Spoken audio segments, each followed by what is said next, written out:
I hope Bama gets revenge. Like in past years, I'd have been absolutely positive, but reason why I'm just not quite as positive on my Crimson Tide is because of those penalties.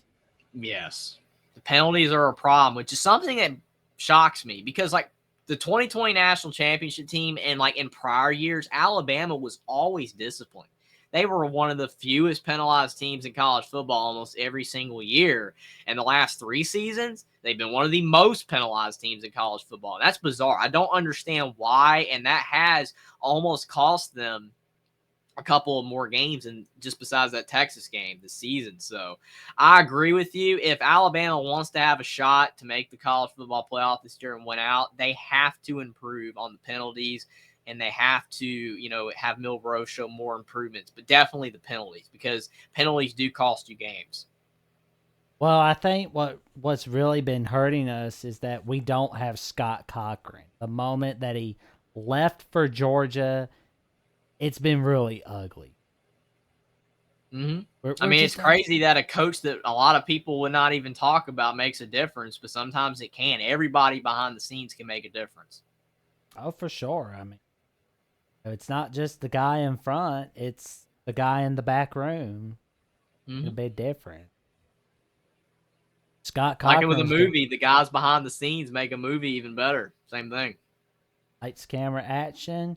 Gotta make sure your hair's done, and we gotta make sure this part got your lines ready, appointments, everything. Check, check, check.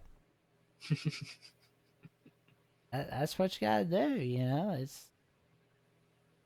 I guess we will wait and see, but I have a feeling Bama's gonna slip up. I don't know if it's gonna be against Tennessee or LSU or Auburn, but I'm just not seeing this Crimson Tide team as a playoff team.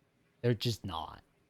I'm with you. I don't think that they are either. They have too many question marks and they make too many mistakes in games. I picked them in the preseason to go 10-2 anyway. So if they did slip up again, then my, prediction for them would be completely accurate. I just saw a team that had too many flaws to really say that they were going to go 11-1. They could.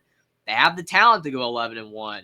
But I do agree with you with the mistakes, with the penalties, and the fact that Milroe is just not as good as the quarterbacks they've had previous years. They're probably going to slip up again. Yeah.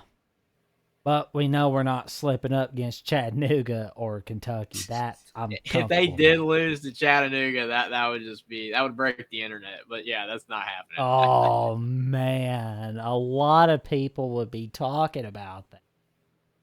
Yeah, I mean, they still talk about UL Monroe in 2007. It's like, well, that was Saban's first season. I mean, you got to cut him some slack. Alabama wasn't that good back then, but if it happened now, it would be like, oh, we gotta move on from Saban. He's not good anymore. It's like, come on, guys. I mean, granted, that would have my mind be thinking too. I'd be like, something's wrong here. Alabama losing to Chattanooga, unbelievable. But yeah, that would be crazy. Oh man. Oh man.